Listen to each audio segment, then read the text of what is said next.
आप महंत हैं, संत हैं, जोगी हैं, जति हैं, बापू हैं, बेटा है, कब तक?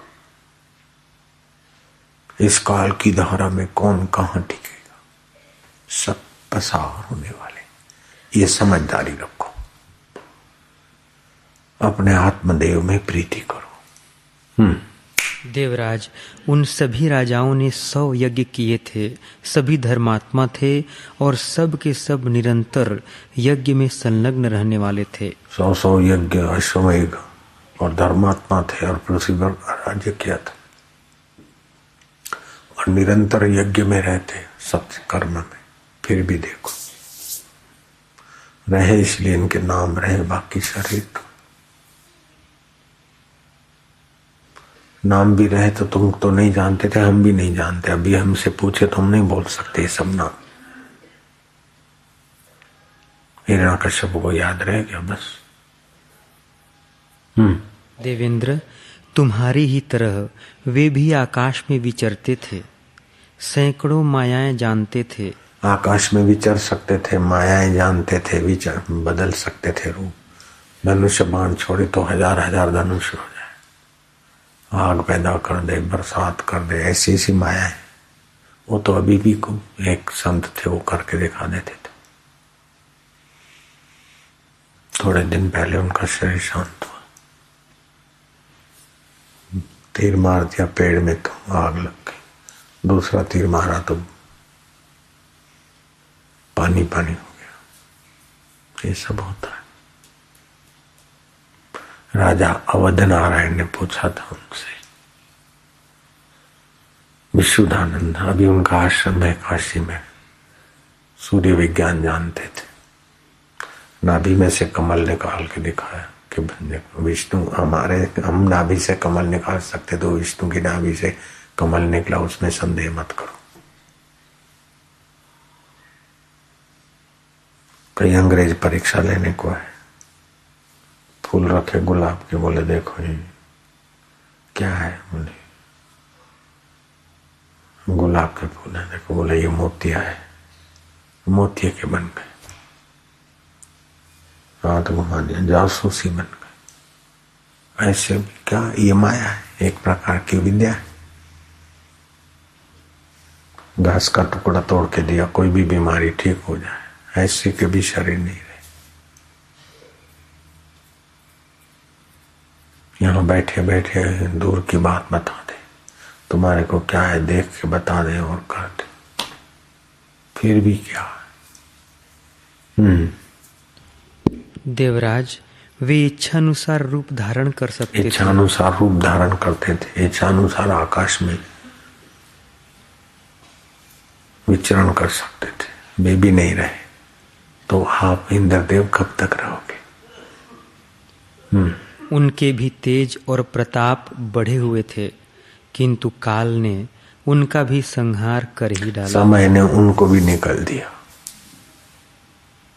जैसे आपकी जवानी को समय ने निकल दिया, बचपन को समय ने निकल दिया, जवानी को समय निकल रहा है, बुढ़ापे को समय निकल रहा है। समय सबको पसार कर रहा है, फिर दूसरे शुक्र। हाँ जी। जिस दिन तुम्हें इस पृथ्वी को उपभोग के बाद त्यागना पड़ेगा, उस दिन तुम अपने प्रबल शोक को न दबा सकोगे। हाँ, अगर इसको सच्चा मानते हो तो जब ये त्यागना पड़ेगा तो प्रबल शोक होगा, बड़ा दुख होगा। मौत से दुख नहीं होता, जिन आसक्ति के कारण दुख होता है। मौत दुख के लिए नहीं है, मौत तो ईश्वर की सुंदर व्यवस्था है। पुराना चूल्हा हटा के नए एक्सपीरियंस, नए अनुभव। मौत के कारण दुख नहीं होता, इस सब छूट जाएगा, इसका क्या होगा, मेरा क्या होगा। अज्ञान के कारण दुख होता है। जा मरने ते जग डरे, मोरे मन आनंद, कब मरिए कब मिलिए पूरे परमानंद। अपने अहम को मार दो विचार करके तो पूर्ण पुरुष को ही मिल जाओ, बाकी तो ये बाहर की मौत तो पीछा नहीं छोड़ेगी। ऐसे ढंग से मरो कि मौत आए उसके पहले अपने मैं को ईश्वर में डुबा दो। ठीक से मरो मरो सबको कहे, मरना न जाने कोई, एक बार ऐसा मरो कि फिर मरना ना होई। जीवता जी हमने गुरु तत्व आत्म तत्व मेरी दो पति को पार है, फिर मौत के समय भय नहीं होगा और फिर दोबारा मौत नहीं होगी। हमारे जीवन को पाले, हमारे पद को पाले, जहां से फिर गिरना नहीं होता। यद गत्वा निवर्तन्ते तद धाम परमम मम, जा जाने के बाद फिर गिरना नहीं, वो मेरा परम धाम आत्मज्ञान, आत्म सुख है। अभी भी है, साथ में ही है। तो शरीर को मैं मानते इसलिए लगता है कि हम मर जाएंगे, छूट जाएगा। शरीर तो है, हम है ही नहीं। जो हम है वो शरीर नहीं, जो शरीर है वो हम नहीं है। हाथ मेरा तो आप हाथ नहीं हुए, सिर मेरा तो आप सिर नहीं है, मन मेरा, बुद्धि मेरी, तो ये सब प्रकृति की दी हुई चीजें हैं। आप इन सब का उपयोग करके छोड़ने के लिए, उपयोग करके अपने आप को पाने के लिए धरती पे आए।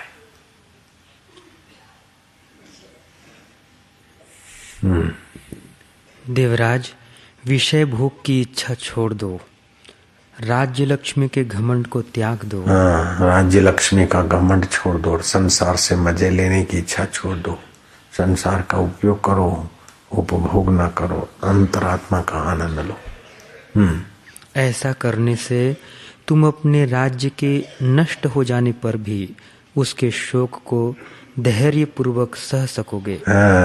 उसका घमंड नहीं करो, तो जब छूट जाएगा तो धैर्य पूर्वक दुख सह सकोगे।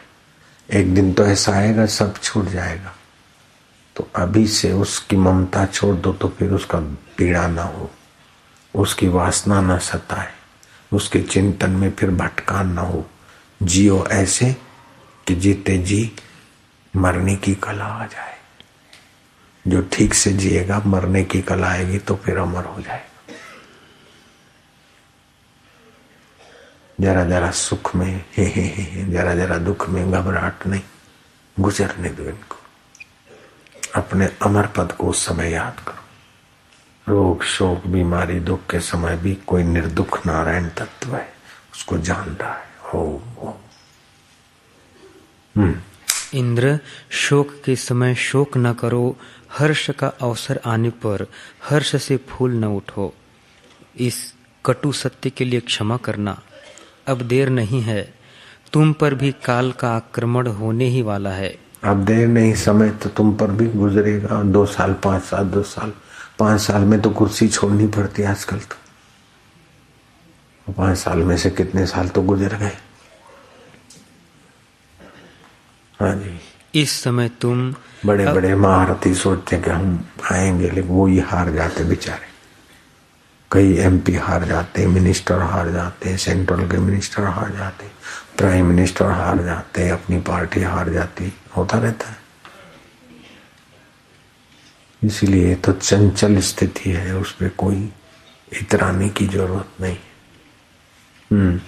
देवेंद्र, इस समय इंद्र पद भी ऐसा ही, संसार ईश्वर के सिवा कोई भी पद ऐसे ही। इस समय तुम अपने तीखे वचनों से मुझे छेदे डालते हो।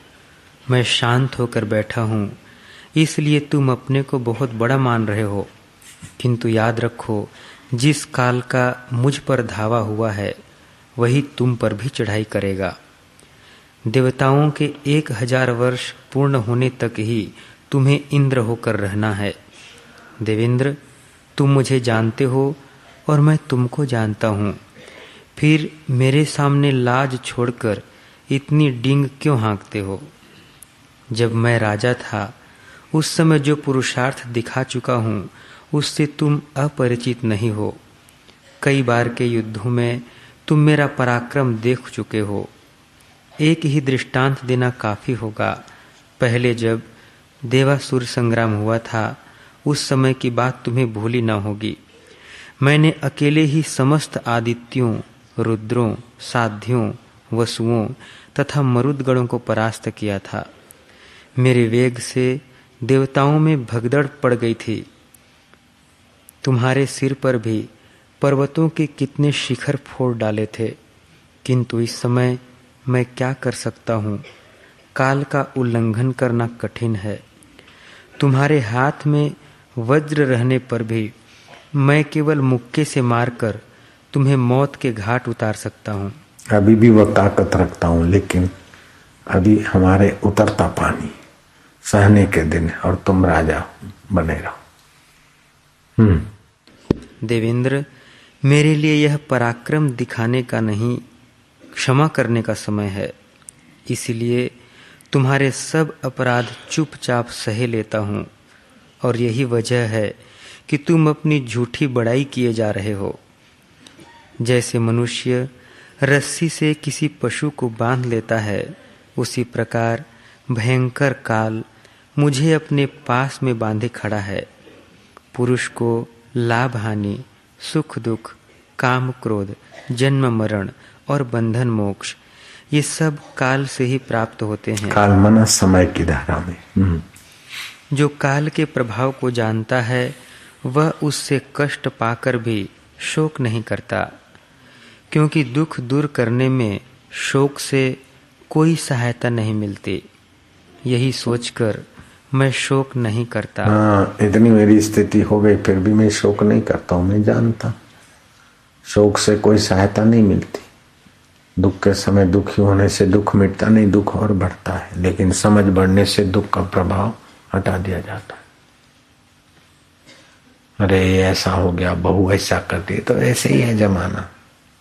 संसार ऐसा हो गया, बेटे ऐसा है, तो ये इसी का नाम तो दुनिया है। कोई किसी का नहीं ईश्वर के सिवा। अभी भले सब बोल रहे हैं सासू जी सेठ जी, समय आएगा सब मुंह मोड़ देंगे। सब मुंह मोड़ दे उसके पहले आप अपने आत्मा की तरफ मुंह लगा दो। बस कुटुंबी शमशान में ले जाओ, उसके पहले अपने चित्त को परमात्मा में ले आओ। कान बहरे होने लगे, आंखों की रोशनी कम होने लगे, उसके पहले अंदर ज्ञान की आंख जगा दो। बस मौज हो जाएगी। काहे को धोखे में रहो? काहे को किसकी बाट देखते हो? जिसकी बाट देखते हो वो भी तो जाने वाले हैं। कौन बेटे, कौन बाप, कौन सखा, कौन मित्र, कौन अपना, कौन पराया, किसका बैंक बैलेंस साथ में गया। बैंक वाले खुद ही बेचारे छोड़ के मर जाते। बराबर सेफ डिपॉजिट वॉलेट रखा है, कितनी डिपॉजिट रखो। स्वामी रामतीर्थ बोलते थे, आप अपने नख और रोम रोम का बीमा उतरवा लो, फिर भी आप निश्चिंत नहीं जी सकते। मेरे हाउस का बीमा है, कार का बीमा है, फलाना बीमा है, बीमा है, बीमा है, इंश्योरेंस है, फिर भी क्या है? जब तक तुमने अपने चित्त को आत्मदेव में नहीं लगाया, तब तक तुम एक बाल का रोम रोम का इंश्योरेंस करा दो कि तुम्हारा एक बाल झड़ जाए तो $1,00,000 मिल जाए। फिर भी क्या हो जाएगा? प्रॉब्लम और टेंशन नहीं जाएगा। नारायण नारायण। हम इंश्योरेंस नहीं कराए, क्या जरूरत है? जितना डरपोक मन होता है उतना ही भविष्य के लिए ज्यादा सोचता। कोई जरूरत नहीं, जो होगा देखा जाएगा।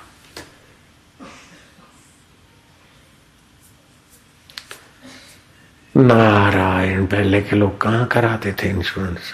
हम लोगों से ज्यादा सुखी थे। कोई जरूरी नहीं होता। जरा बात इंश्योरेंस हम नहीं जानते, मस्ती से।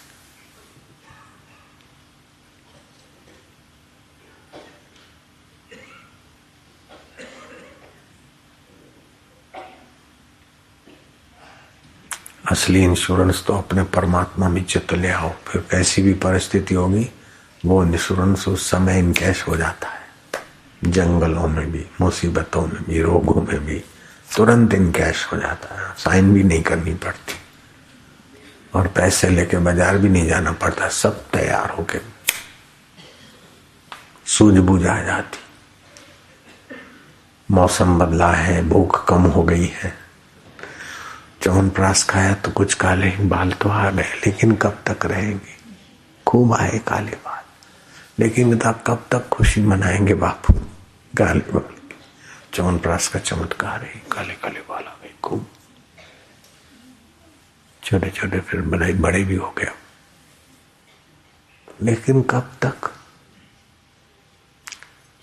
काले भी जल जाएंगे, सफेद भी जल जाएंगे। जुआनी में गए तब भी बुढ़ापे में गए तब काल सबको पसार कर रहा। बस ऐसा समझोगे तो दुख नहीं होगा, ऐसा नहीं समझोगे कि अर ये होगा और अर काय को, ऐसा कहीं सभी से होता है। राम गयो रावण गयो ताको बहु परिवार, कह नानक थिर कछु नहीं स्वप्ने जो संसार। बलि के इस कथन को सुनकर इंद्र का क्रोध उतर गया। वे शांत होकर बोले, दैत्यराज, मेरे हाथ को वज्र सहित ऊपर उठे देखकर मारने की इच्छा से आई हुई मृत्यु का भी दिल दहल जाता है। फिर दूसरा कौन है जो व्यथित न हो? किंतु तुम्हारी बुद्धि तत्व को जानने वाली, तत्व को सार को जानने वाली मृत्यु से डरे नहीं तो मैं वज्र लेकर मारने को आया और तुम ज्यों के त्यों खड़े रह गए और मेरे को ये सुना दिया। ये तुम्हारी बुद्धि सार तत्व में टिकी है, इसी का चमत्कार है, इसी का प्रभाव है। चमत्कार इंद्र ने नहीं बोला, ये तो बोलने में थोड़े शब्द आ जाते ज्यादा। तुम्हारी बुद्धि तत्व को जानने वाली और स्थिर है, इसलिए तनिक भी विचलित नहीं होती। इसमें संदेह नहीं कि धैर्य के ही कारण तुम्हें घबराहट नहीं होती। धैर्य के कारण तुम्हें घबराहट नहीं हुई और तत्व को जानते हो, सच्चाई को जानते हो, इसलिए तुम मृत्यु में वज्र लेकर हाथ ऊपर उठाकर तुम्हारे को मारने को आया और तुमने मेरे को धैर्यपूर्वक निश्चिंत निर्भीक होकर सार बात समझा दी। तुम्हारी बुद्धि परमात्मा तत्व में, ज्ञान के उस अधिष्ठान में जो मन के चंचलता को भी जानता है, निश्चिंतता को भी जानता है, बुद्धि की मंदता को भी जानता है और तीक्ष्णता को भी जानता है, उस तत्व में तुम टिके हो। दैत्यराज, तुम्हारी बहुत ऊंची स्थिति है। बलि, वास्तव में काल का कोई परिहार नहीं है, उसके उल्लंघन का कोई उपाय नहीं है। काल सब प्राणियों के साथ एक सा बर्ताव करता है। वह दिन रात मास क्षण काष्ठा लव और कला तक का हिसाब करके प्राणी को पीड़ा पहुंचाता रहता है। जैसे नदी में अचानक आई हुई बाढ़ अपने वेग से किनारे के वृक्ष को तोड़ उखाड़ कर बहा ले जाती है, ऐसे ही समय सबको ले जाता है। हाँ। हे राम जी, जब ऐसे धर्मात्मा को विवेक रूपी ये दीपक भगवान से राम के गुरुदेव राम जी को उपदेश दे रहे हैं। हम लोग राम जी जैसे तो नहीं है, लेकिन राम जी को जो उपदेश मिला वो सुनने का सौभाग्य तो हमारा हो रहा है। हे राम जी, जब ऐसे धर्मात्मा को विवेक रूपी दीपक से आत्मा रूपी मणि मिलता है, तब उसकी बड़ाई सुमेरु और समुद्र और आकाश से भी अधिक हो जाती है। जब विवेक से आत्म तत्व का प्रकाश होता है, तब संसार की तुच्छ वृत्तियों में नहीं डूबता। हे राम जी, वह महाशांत पद में स्थित हो जाता है। वह चाहे उठ खड़ा हो या बैठा रहे, उदय हो अथवा अस्त हो, बड़े भोगों में रममाण रहे अथवा वन में जाकर बैठे, अथवा मद्यपान से उन्मत्त हो और नृत्य करे और गया आदि तीर्थों में निवास करे अथवा कंदराओं में निवास करे, शरीर को अगर चंदन का लेपन करे अथवा कीचड़ के साथ लपेटे, देह उसका अभी गिर पड़े अथवा कल्प पर्यंत तक रहे, किंतु उस पुरुष को कदाचित भी कोई कलंक नहीं लगता। जैसे सुवर्ण के को कीचड़ के मिलाप से, आत्मा परमेश्वर को ठीक से जान लिया, वो चाहे समाधि करे, चाहे एकांत में रहे, चाहे व्यवहार करे, चाहे युद्ध करे, चाहे मद्यपान करे, चाहे नृत्य देखे, फिर उसको एक बार सत्य स्वरूप ईश्वर का अनुभव होने के बाद उसको कोई कर्म बंधन नहीं होता, कोई लेप नहीं लगता। इसी बात को गुरुवाणी ने कहा, ब्रह्मज्ञानी सदा निर्लेपा, जैसे जल में कमल अलेपा, समर्थ को नहीं दोष को साई। तुलसीदास ने भी कहा, एक बार ऐसा परमात्मा का अनुभव कर लो, फिर आप पुण्य पाप में डूबोगे नहीं।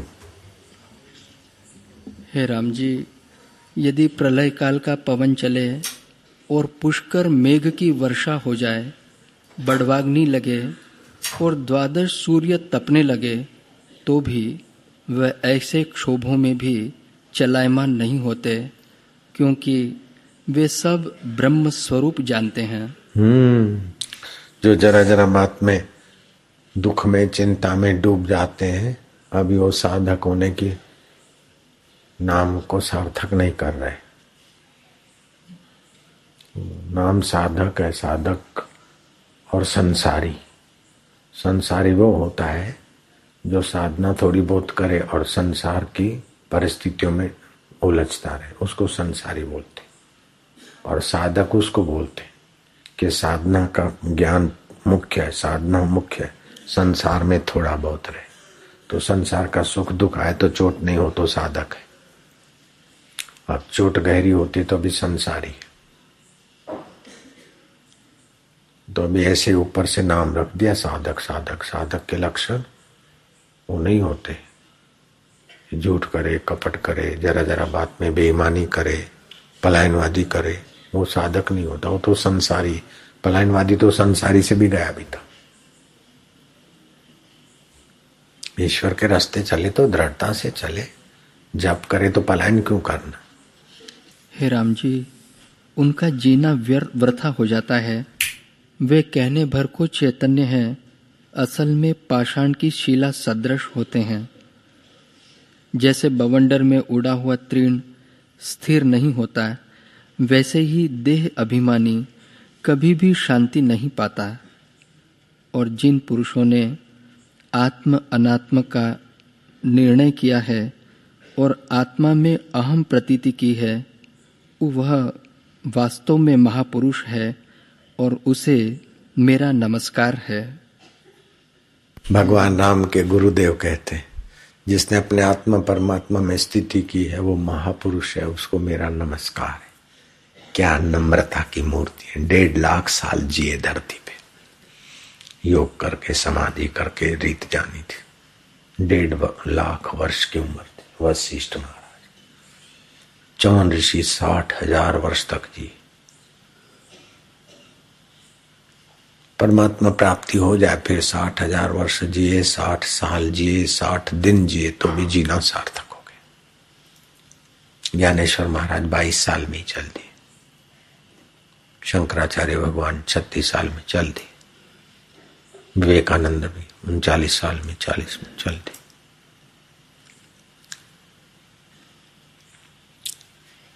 वो एक विधि किए थे वो लोग, महापुरुष लोग, दीर्घ जीवन के लिए। नए कोष बन जाते शरीर। मौन, एकांत और ऐसी वनस्पतियां भी होती होगी, आहार भी ऐसे होता होगा। हे राम जी, जिस पुरुष ने शरीर में आत्मा का दर्शन किया है, उसका शरीर भी पवित्र हो जाता है, क्योंकि उसने आत्म तीर्थ में स्नान किया। जिसने अपने शरीर में आत्मा परमात्मा का अनुभव किया, दर्शन किया, उसका शरीर भी पवित्र हो जाता है। उसके चरणों की रज भी पवित्र हो जाती। उसकी वाणी, उसका दर्शन, वो जिस वस्तु को छू के दे देते वो भी प्रसाद हो जाती। ऐसा आत्म का प्रभाव है परमात्मा।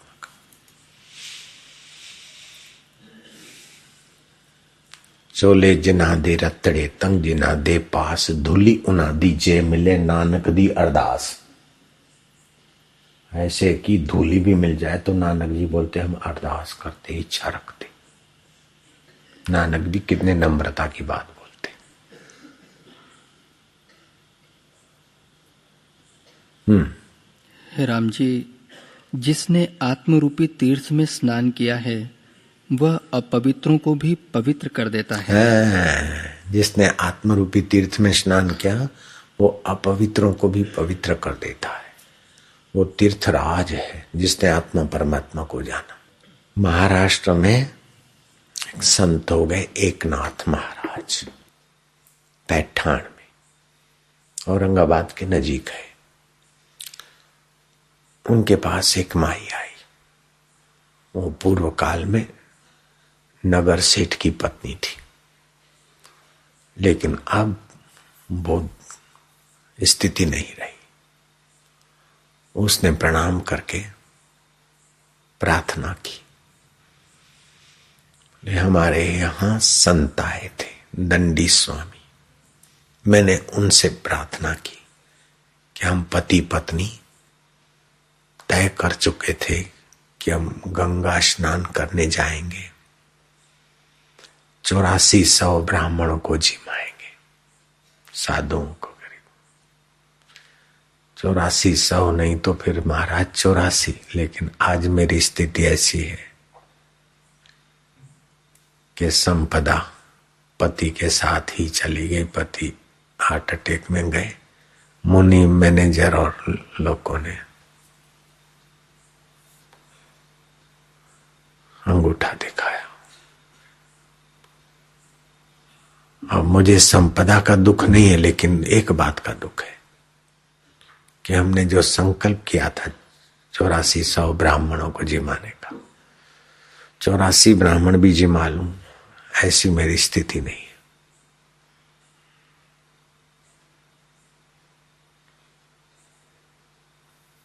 मेहनत मजूरी करती हूं, थोड़ी बहुत गुजारा करती हूं, खटक करे।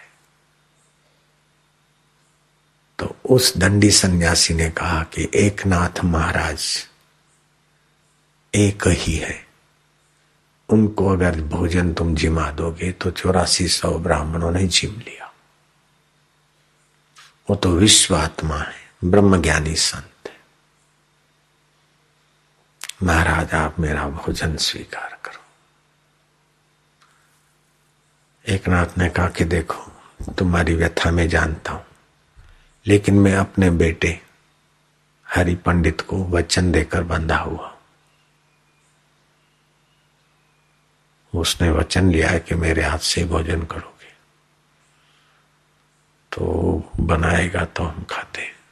उसने वचन में बांधा है। अब एक उपाय, तू कच्चा सीधा ले आओ और फिर उसके द्वारा बनवा लो। बोले महाराज मैंने अपने हाथों से साधुओं को बना के खिलाने का भी विचार किया। बोले तो ऐसा करो, हम दोनों जीमते होंगे, वो बाप बेटे का जो बनाएगा, हम जीमते होंगे तो कोई बनाई हुई चीज चटाक से रख देना। वो नाराज होगा, फिर मैं संभाल लूंगा बात। ऐसा हुआ। फिर एकनाथ महाराज ने वो बात थोड़ी संभाल ली। हरि पंडित नाराज हो गया था, लेकिन संत जानते थे कि माई का उद्देश्य बड़ा ऊंचा है।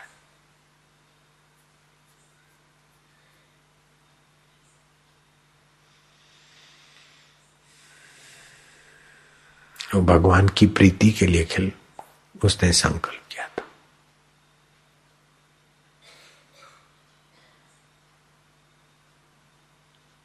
आप ऐसा संकल्प करो, मेरा कहने का उद्देश्य नहीं है, और ऐसा कुछ झंझट करोगे तो हम स्वीकार भी नहीं करते। लेकिन जिसको आत्मा परमात्मा की प्राप्ति हो जाती है, उसकी महिमा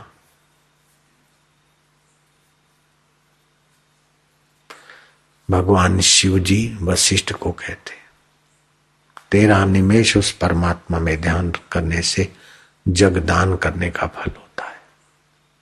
17 निमेष उस परमेश्वर में विश्रांति पाने से, विश्रांति शब्द मैंने बोला, उसमें स्थित होने से वाजपेयी यज्ञ का फल होता है। एक मुहूर्त उसमें रहने से राजसु यज्ञ का फल होता है। एक पहर उस परमात्मा में रहने से अश्वमेघ यज्ञ का फल होता है। जिन संतों के दर्शन करके संसारी लोग पवित्र होते हैं, जिन संतों की वाणी सुनकर संसारी लोग निष्पाप होते हैं, वे संत भी पवित्र करने का और निष्पाप करने का सामर्थ्य उसी परमात्मा देव से लाते। अपने आप को मेरा दिल दीवाना हो गया, ना छेड़ो मुझे यारों में खुद पे मस्ताना हो गया। अब मेरे लिए स्वर्ग कोई माना नहीं रखता, दुनिया का ऐश आराम 2 कौड़ी की भी माना नहीं रखता। अपने आप के सुख में संतुष्ट हो जाता है योगी। श्री कृष्ण कहते संतुष्ट हो सततम योगी। भोगी सतत संतुष्ट नहीं हो सकता। यथात्मा दृढ़ निश्चया मई अर्पित मनोबुद्धि यो मद भक्त समय प्रिय। भक्त माना जो मुझ चैतन्य स्वरूप सुख स्वरूप ईश्वर से भी भक्त नहीं होता, अपने मैं को मेरे में एकाकार करने में जो सफल हो गया।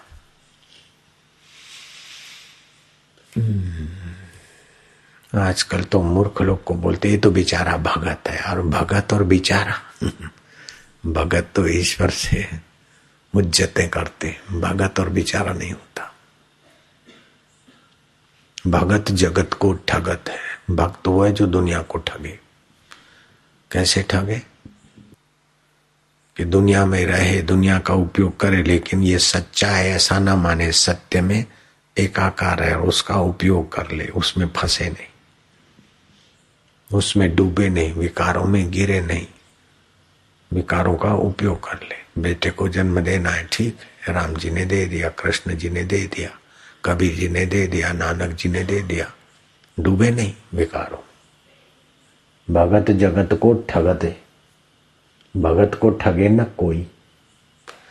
एक बार जो भगत ठगे तो अखंड यज्ञ फल हुए। एक बार उस भक्त महापुरुष के वचनों को ठग के अपने बना लो तो अखंड यज्ञ फल होता है।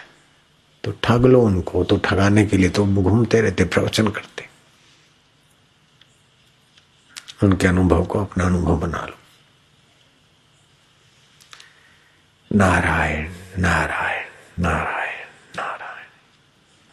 तुम्हारी गतिमति तुम ही जानी, नानक दास सदा कुर्बानी। ऐ होता है।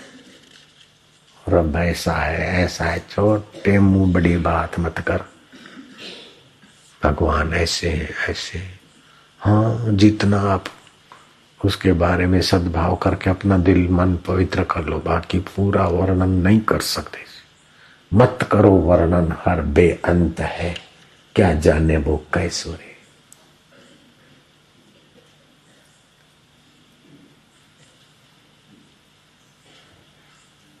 क्या जाने वो कैसुरे। मति ना लखे जो मति लखे। मति उसको नहीं देखती, लेकिन जो मति को देखता है। दुनिया भर की सारी मतियां थक जाती है, वहां से तो वेदांत दी बिगनिंग होता है। सारे साइंटिस्ट और सारी मतियों के लोग जब सारे खोज खाज के थक जाए, बोले पता नहीं चलता, फिर जहां से वहां से वो शुरू होता। बुद्धि का विषय होता तो वकीलों के जेब में ही होता भगवान, बैरिस्टरों के काले कोट के जेब में होता। बुद्धि का विषय नहीं है। धन का विषय होता तो सेठों की तिजोरी में होता। रूप लावण्य का विषय होता तो ललनाओं के पर्स पॉकेट में होता।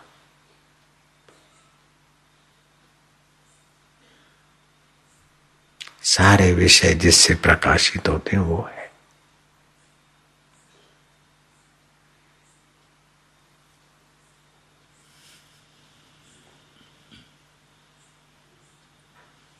जगत में सर्व प्रकारे सुखी कौन है, तुम्ही शोधो नहीं पाए। दृष्टि ज्ञानमयी कृत्वा पश्येत ब्रह्ममय जगत। ओ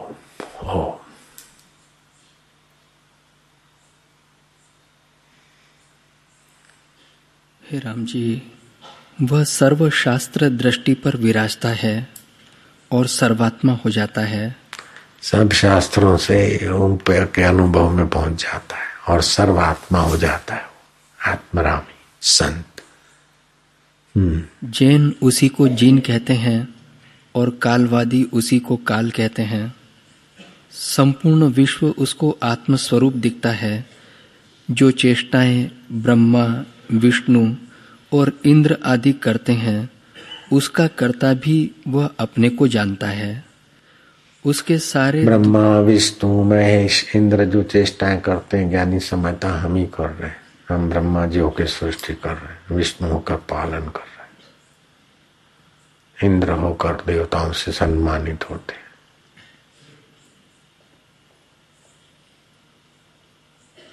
उसका ऐसा अनुभव होता है। बोलो, मत करो वर्णन, हर बेअंत है।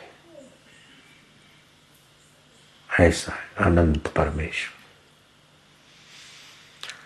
ओम ओम। हे राम जी, उसके सारे दुखों का अंत हो जाता है और उसको सब सुखों की सीमा प्राप्त होती है। हाँ, सारे सुखों की सीमा से पार पहुंच जाता। आत्मरामी परम सुख, सारे दुखों का अंत और परम सुख तक पहुंच जाता है। उससे बड़ा कोई सुख नहीं, उससे बड़ा कोई ज्ञान नहीं, उससे बड़ा कोई हितैषी नहीं, वहां पहुंच जाता है। ऐसा काम करना चाहिए बहादुरी का। 4-5 लाख कमा लिए तो मुंह फट जाता है। 4-5 करोड़ हो जाए, 4-5 अरब हो गए तो क्या हो गया? वो संभालने का टेंशन। परमात्मा को पाले बस, फिर जो भी है ठीक है। 4 दिन के लिए कुर्सी मिल गई तो अरे तो किसी कईयों के पास थी, तेरे पास आज आई है क्या? ये तो कुरसी है। कुरसी मना वैश्या। एक पति नहीं इसका, तो कई पति हुए। 5 साल के बाद इसके ऊपर कोई आएगा, 3 साल में, 2 साल। इन चीजों का कोई महत्व नहीं। हे राम जी, मैं डायरेक्टर हूं, मैं ये हूं, मैं फलाना हूं, मैं इस जगह पे हूं। ठीक है, संतों के पास जाकर भी ये कचरा आके बताते कि हम ये हैं। अरे क्या,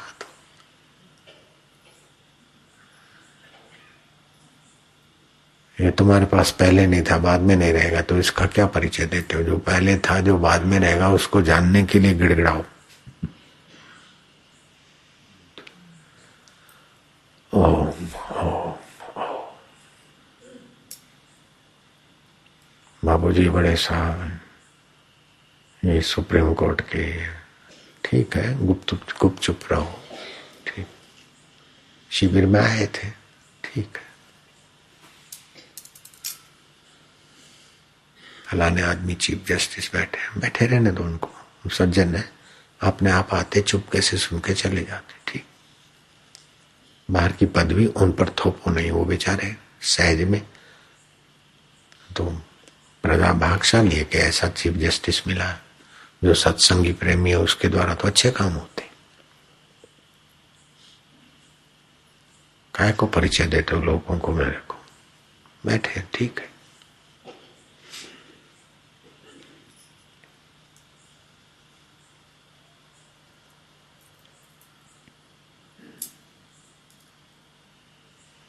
बाहर की पदवियों का परिचय ज्यादा याद नहीं रखना चाहिए, ये आने जाने वाली। ये अपने में थोपो मत, उपयोग कर लो बस, जैसे वर्दी का उपयोग करते। मैं सेठ हूं, मैं साधु हूं, मैं बापू हूं, ये सब भुलावे में डालने की चीजें।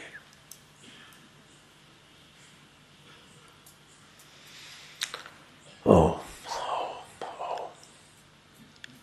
हे राम जी, जितने तेजस्वी बलवान हैं, उन सबों में तत्ववेत्ता सर्वोत्तम है।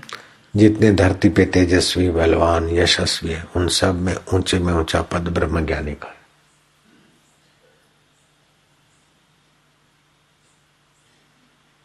जितने भी कोई पद हो सकते थे, सच्चे पातशाह होंदे सी, बाकी सारे कच्चे पातशाह। जिसने सत्य को जाना वो सच्चा पातशाह। सत्य एक परमात्मा है, रब है।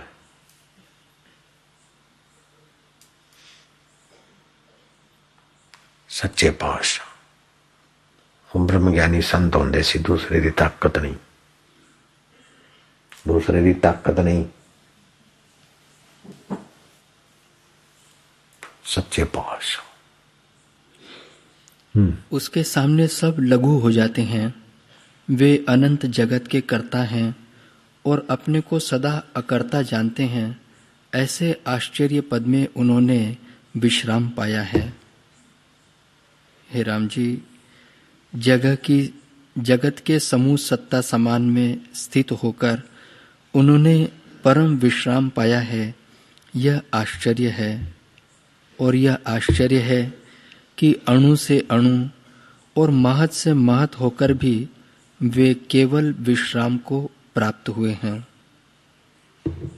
ऐसे मुक्त पुरुषों को संसार का कोई भी सुख दुख व्याप नहीं सकता, क्योंकि वे परम अद्वैत शुद्ध सत्ता को प्राप्त हुए हैं। ये बहादुरी करो, ये चीज पाने का पक्का इरादा करो। हमको कोई सुख दुख डिगा ना सके। मृत्यु भी आ जाए तो हम उसके आगे भी डिगे नहीं। मृत्यु मेरी होती नहीं, यह अनुभव उस समय भी हो। मृत्यु जिसकी होती वो शरीर है, मैं उसको देखने वाला हूं। ये हाथ है, मैं उसको देखने वाला हूं। तो ये मेरा सिर है, ये मेरा शरीर है, मेरा मन है। ऐसी इसी की मृत्यु होती, मेरी क्या मृत्यु होती। मुक्त हो जाएगा। हे राम जी, उन पुरुषों ने वहां विश्राम किया है जहां न जागृत है, न स्वप्न है और न सुषुप्ति है। जागृत अवस्था आती है जाती है, स्वप्न आता है जाता है, सुषुप्ति आती है जाती है। उसको जो जानता है उसी में वो महापुरुष विश्रांति पाए। कल का जागृत आज नहीं है, रात्रि का स्वप्न अभी नहीं है, रात्रि की गहरी नींद अभी नहीं है, लेकिन उसको जानने वाले तुम तो हो। तुम क्या हो तुमको पता नहीं हो, वो महापुरुष पता करके उसमें जग गए, शांति पाए। इतना ही है, ज्यादा कठिन नहीं है। जो ईमानदार वफादार सतशिष्य है उनके लिए संसार सागर गोपद की नाई है। जैसे गाय का खुर लांघना कोई बड़ी बात है क्या? और जो कपटी है, बेईमान है या बुरी आदत छोड़ते नहीं, जग जग है, बकबक है, उनके लिए संसार बड़ा महाउदधीय सागर है। जरा सा किसी की निंदा स्तुति मान अपमान उनको तिनखे की नाई उड़ा के ले जाता है। ब्रह्म तो बोलते लेकिन तिनखे की नाई उड़ते रहते। सूखे तिनखे को कैसे हवा उड़ाती रहती, ऐसे उड़ जाते लोग जरा जरा बात में, होठ फफड़ने लगते। नारायण नारायण। अपने चित्त की रक्षा करनी चाहिए, अपने अनुभव की रक्षा करनी चाहिए। हे राम जी, वे आकाश से भी अधिक सूक्ष्म हैं, क्योंकि आत्मसत्ता में विश्राम पाया है। वह आत्मसत्ता आकाश को भी व्याप रही है और उसी को वे आत्मवत जानकर उसमें स्थित हुए हैं। उस पद में उन्होंने विश्राम किया है जहाँ नेत्र खुले हो पर सुषुप्ति में स्थित होते हैं। ऐसी दृढ़ सुषुप्ति है। नेत्र खुले हैं फिर भी सुषुप्ति बना नींद। नींद में क्या होता है? कोई संकल्प विकल्प नहीं होता। ऐसे आंख खुली और निसंकल्प नारायण में टिक जाना कितनी ऊंची बात। रमण महर्षि खुले नेत्र, जो उनके सामने देखते वो भी शांत हो जाते। जागृत स्वप्न सुषुप्ति उन सबको जो जानता है उसमें वे टिक जाते हैं। खुले नेत्र उनकी समाधि। साधुबाई सहज समाधि भली, गुरु कृपा भई जा दिन से दिन दिन अधिक चली।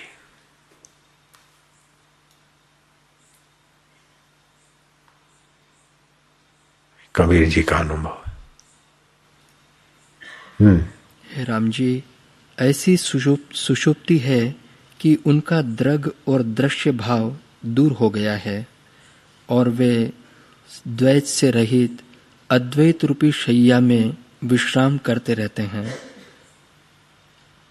हे राम जी, बड़ा आश्चर्य है कि ज्ञानी लोग ऐसे संसार रूपी कुमार्ग को त्याग कर परम पद में विश्राम पाते हैं, जहाँ ग्रहण त्याग रूपी अग्नि नहीं होती है।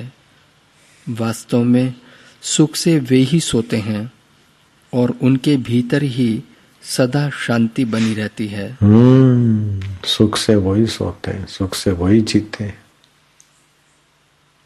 सुख से वही मरते हैं। बाकी तो तड़प तड़प के मरते, डर डर के मरते। जा मरने ते जग डरे, मोरे मन आनंद, कब मरिए कब मिलिए पाइए पूर्ण परमानंद, कबीर जी बोलते। मृत्यु दुख नहीं देती है, आसक्ति दुख देती है कि इसका क्या होगा, मेरा क्या होगा, क्यों? क्योंकि सत्य को जानते नहीं। अपना आत्मा स्वरूप सत्य है, शरीर असत्य हो तो टिकेगा नहीं, संबंध भी असत्य हो तो टिकेंगे नहीं। कितना भी डर हो फिर भी तो मरना तो पड़ेगा। तो डर डर के क्या मरना, जब मौत आएगी तो मर लेंगे। क्या करोड़ों बार मरे थे तो अभी भी मर लेंगे, करोड़ों बार कपड़े बदले तो अभी भी बदल देंगे। क्या फर्क पड़ता है, काहे मरो काहे डरो। मौत तो आएगी तब मरते, लोग उसके पहले ही रोज मरते जाते डर के मारे। सो लो सो लो सो लो।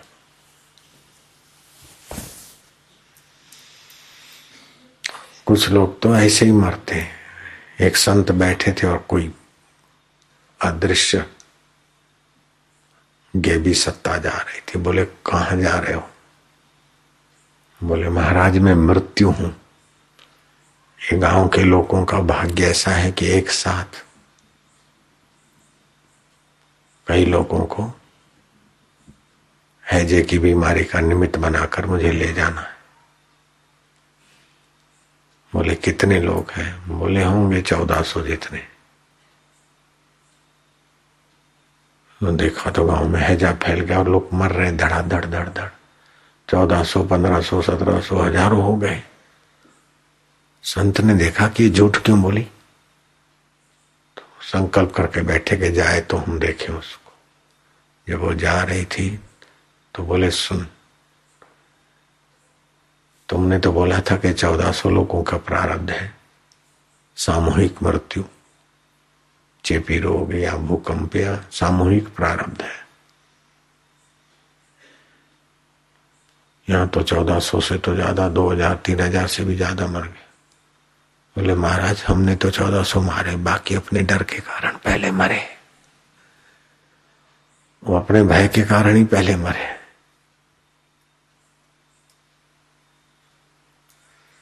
नारायण नारायण नारायण। डर गया, हार्ट अटैक हो गया। काहे डरो? गुरुदेव दया कर दो मुझ पर, मुझे अपने चरण में रहने दो। मुझे ज्ञान के सागर से स्वामी अब निर्मल गागर भरने दो। गुरु देव दया कर दो मुझ पर।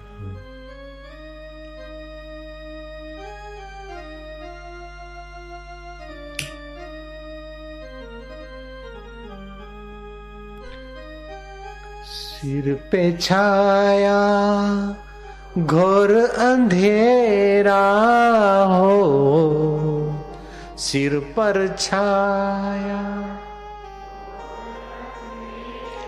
आहो, सूझत नाही राह कोई, सूझत नाही राह कोई।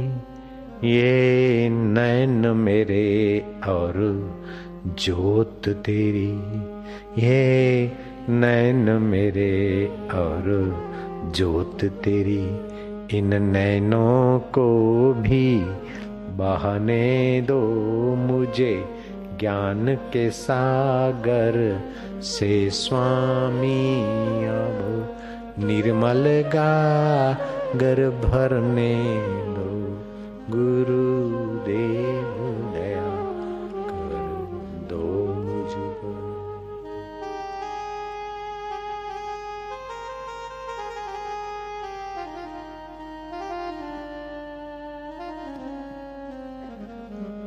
चाहे तिरा दो,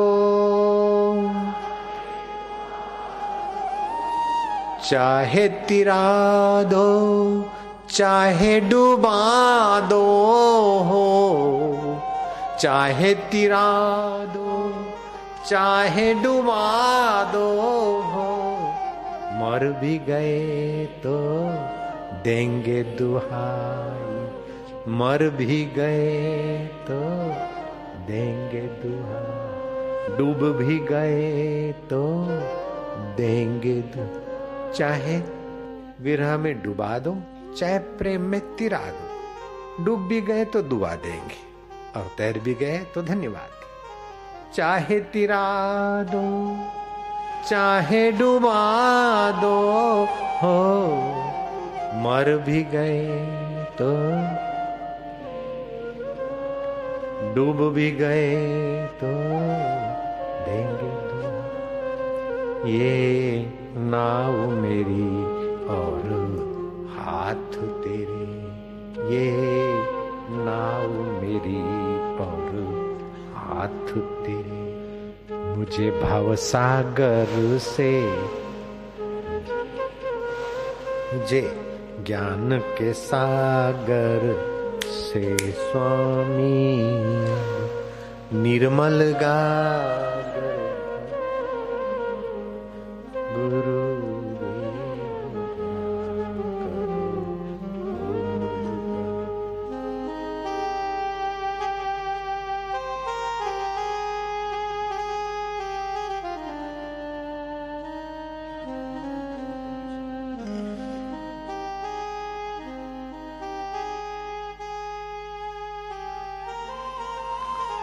तुम्हारी शरण में, तुम्हारी शरण में, तुम्हारी शरण में, तुम्हारी शरण में जो कोई आया हो, जो कोई आया हो, पार हुआ सो एक ही पल में, पार हुआ सो एक ही पल। इस दर पे हम भी आए हैं, इस दर पे हम भी आए हैं, इस दर पे गुजारा करने दो मुझे ज्ञान के साथ हे स्वामी। हम निर्मल गागर भरने हो गुरुदेव दया करो।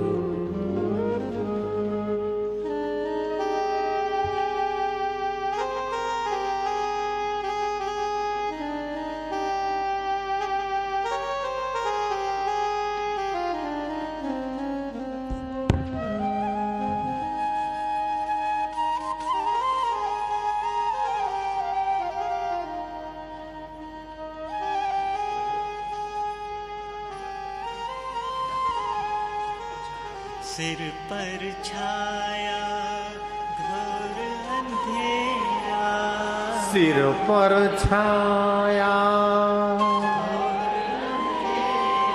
सिर पर छाया घोर अंधेरा हो, सूझत नहीं राह, सूझत नहीं राह कोई।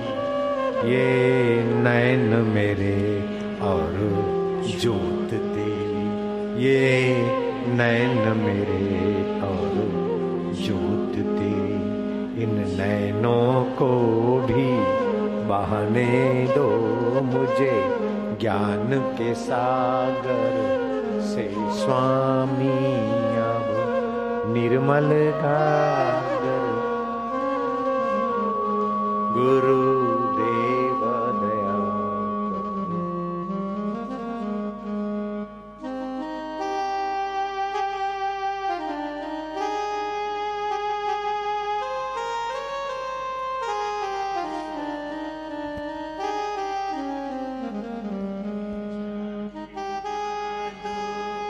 चाहे तिरा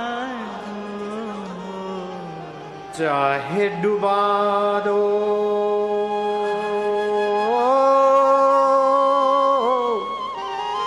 चाहे डुबा दो चाहे तिरा दो मर भी गए तो देंगे दुहाई डूब भी गए तो देंगे दुहाई ये नाव मेरी और हाथ तेरे ये नाव मेरी और हाथ तेरे मुझे भवसागर से तरने दो मुझे ज्ञान के सागर से स्वामी निर्मल गागर भरने गुरुदेव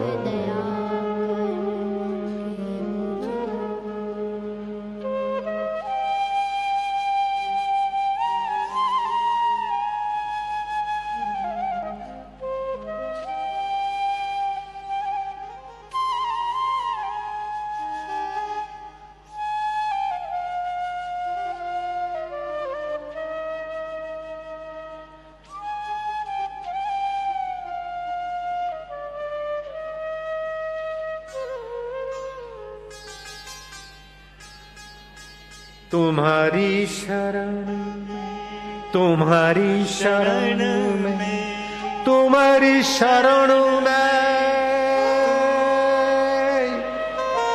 तुम्हारी शरण में जो कोई आया पार हुआ सो एक ही पल में इस हुआ सो एक ही पल में इस दर पे हम भी आए इस दर पे हम भी आए इस दर पे गुजारा करने दो मुझे ज्ञान के सागर निर्मल गागर भर